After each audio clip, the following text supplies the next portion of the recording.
ഒരു മൂന്നാം ലോക മഹായുദ്ധത്തിന് ആരംഭം കുറിച്ചിരിക്കുന്നു ഉക്രൈൻ എന്നിപ്പോൾ പറയേണ്ടി വരും. അതായത് അമേരിക്ക വിതരണം ചെയ്ത ലോങ് റേഞ്ച് മിസൈലുകൾ ഉപയോഗിച്ച് റഷ്യക്കുള്ളിൽ ആക്രമണം നടത്തിയിരിക്കുകയാണ് ഉക്രൈൻ. US നിർമ്മിത അറ്റാക്സ് MS മിസൈലുകൾ ഉപയോഗിച്ചാണ് ആക്രമണം നടത്തിയിരിക്കുന്നത്.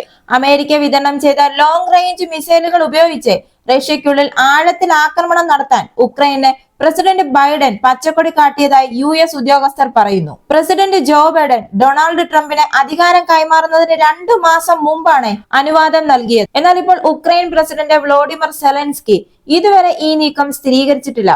എന്നാൽ ഞായറാഴ്ച അദ്ദേഹം പറഞ്ഞ വാക്കുകൾ സ്ട്രൈക്കുകൾ വാക്കുകൾ കൊണ്ടല്ല, നേരെ മറിച്ച് മിസൈലുകളാണ് ഇനി സംസാരിക്കാൻ പോകുന്നത് എന്നായിരുന്നു. ഒരു മുന്നറിയിപ്പ് പോലെയായിരുന്നു അദ്ദേഹത്തിന്റെ വാക്കുകൾ.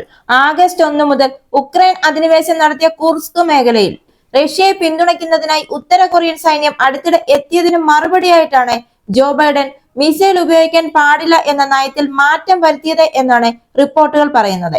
ഉപയോഗിക്കാൻ പാടില്ല എന്ന് പറഞ്ഞ് ഇപ്പോൾ ഉക്രൈൻ റഷ്യക്കെതിരെ തൊടുത്തുവിട്ടിരിക്കുന്ന അമേരിക്ക കൊടുത്ത മിസൈലാണ് അറ്റാക്ക് MS. ഈ മിസൈലിനെ പറ്റി നോക്കുകയാണെങ്കിൽ 300 കിലോമീറ്റർ വരെ ലക്ഷ്യങ്ങളെ തൊടാൻ ശേഷിയുള്ള ഒരു ഉപരിതല ബാലിസ്റ്റിക് മിസൈലാണ് ആർമി ടാക്ടിക്കൽ മിസൈൽ സിസ്റ്റം അഥവാ അറ്റാക്ക് MS.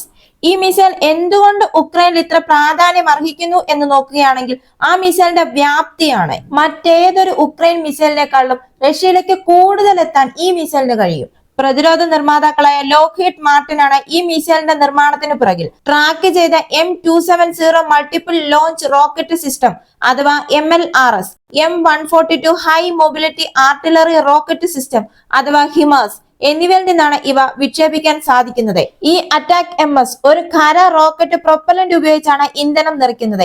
ഇതൊരു ഷോർട്ട് റേഞ്ച് ബാലിസ്റ്റിക് മിസൈൽ ആണ്. ഏകദേശം 375 പൗണ്ട് സ്ഫോടക വസ്തുക്കൾ അടങ്ങിയ ഒരു വാർഹെഡ് ഉപയോഗിച്ച് 300 കിലോമീറ്റർ അകലെയുള്ള ലക്ഷ്യങ്ങളെ ആക്രമിക്കാൻ ഇതിന് കഴിയും. ബാലിസ്റ്റിക് മിസൈലുകൾ പീരങ്കി റോക്കറ്റുകളെക്കാൾ വളരെ ഉയരത്തിൽ അന്തരീക്ഷത്തിലേക്ക് പോകുന്നു. ഗുരുത്വാകർഷണം കാരണം അതിവേഗതയിൽ തന്നെ അത് ഭൂമിയിലേക്ക് പതിക്കുന്നു. ഹിമാസ് മൊബൈൽ ലോഞ്ചറുകളിൽ നിന്നും ബ്രിട്ടനിൽ നിന്നും ജർമ്മനിയിൽ നിന്നും അയച്ച M270 ലോഞ്ചറുകളിൽ നിന്നും ഇത് വിക്ഷേപിക്കാൻ സാധിക്കും. അതുപോലെ തന്നെ 2 വ്യത്യസ്ത തരം വാർഹെഡുകൾ വഹിക്കാൻ അവ ക്രമീകരിക്കാനും സാധിക്കും. ആദ്യത്തേത് വിശാലമായ പ്രദേശത്തെ ഭാരം കുറഞ്ഞ കവചിത യൂണിറ്റുകളെ നശിപ്പിക്കാൻ രൂപകൽപ്പന ചെയ്ത 100 കണക്കിന് ബോംബറ്റുകൾ ഘടിപ്പിച്ച ഒരു ക്ലസ്റ്റർ ആണ്. അതായത് നിർത്തിയിട്ടിരിക്കുന്ന വിമാനങ്ങൾ, വ്യോമ പ്രതിരോധം, സൈനികരുടെ കേന്ദ്രീകരണം എന്നിവയെല്ലാം ഇതിന് നശിപ്പിക്കാൻ സാധിക്കും. ക്ലസ്റ്റർ വാർഹെഡുകൾ ഉപയോഗപ്രദമാണ് എങ്കിലും പൊട്ടാത്ത ബോംബറ്റുകൾ ചിലപ്പോൾ അവശേഷിക്കും.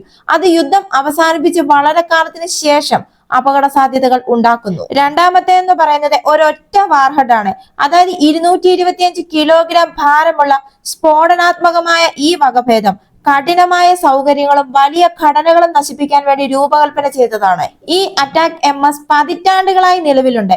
1991 ഗൾഫ് യുദ്ധത്തിലാണ് ഇവ ആദ്യമായി ഉപയോഗിച്ചത്. 500 കിലോമീറ്റർ വരെ സഞ്ചരിക്കാൻ കഴിയുന്ന വേഗതയേറിയ ഇതിന്റെ അടുത്ത തലമുറയാണ് പ്രിസിഷൻ സ്ട്രൈക്ക് മിസൈൽ.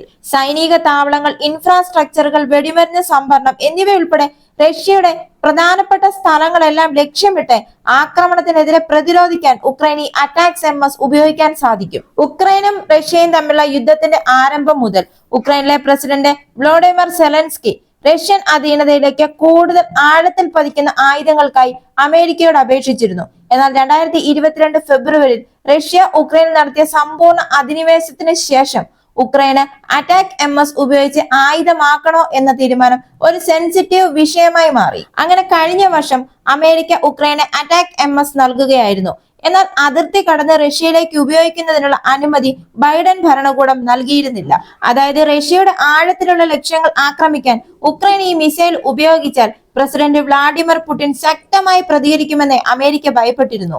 റഷ്യയെ ആക്രമിക്കാൻ പാശ്ചാത്യ ആയുധങ്ങൾ ഉപയോഗിക്കാൻ അനുവദിക്കുന്നതിനെതിരെ വ്ളാഡിമിർ പുടിൻ മുന്നറിയിപ്പ് നൽകിയിരുന്നു. വ്യാപകമായ പ്രത്യാക്രമണം നടത്താനുള്ള തന്റെ രാജ്യത്തിന്റെ കഴിവിന് ഇത്തരത്തിലുള്ള ഒരായുധം നിർണായകമാണ് എന്നും റഷ്യൻ നഗരങ്ങളെ ആക്രമിക്കാനോ സാധാരണക്കാരെ ലക്ഷ്യം വെക്കാനോ തനിക്ക് പദ്ധതിയില്ല എന്നുമാണ് സെലൻസ്കി പറഞ്ഞത്. എന്നാൽ ഞങ്ങൾ മൂന്നാം ലോക മഹായുദ്ധം ഒഴിവാക്കാനാണ് ശ്രമിക്കുന്നത് എന്നായിരുന്നു ബൈഡന്റെ മറുപടി.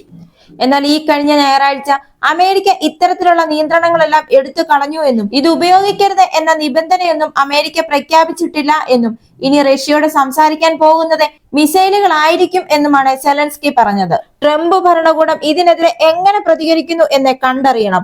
ഉക്രൈനിലെ യുദ്ധം വേഗത്തിൽ അവസാനിപ്പിക്കാൻ താൻ ഉദ്ദേശിക്കുന്നതായിട്ടാണ് അദ്ദേഹം ഇതിനകം പറഞ്ഞിട്ടുള്ളത്. ഈ വീഡിയോ നിങ്ങൾക്ക് ഇഷ്ടമായെങ്കിൽ മറക്കാതെ ഈ ചാനൽ ഒന്ന് സബ്സ്ക്രൈബ് ചെയ്യുക, ഒരു ലൈക്ക് തരിക. അടുത്ത വീഡിയോയുമായി വീണ്ടും കാണാം.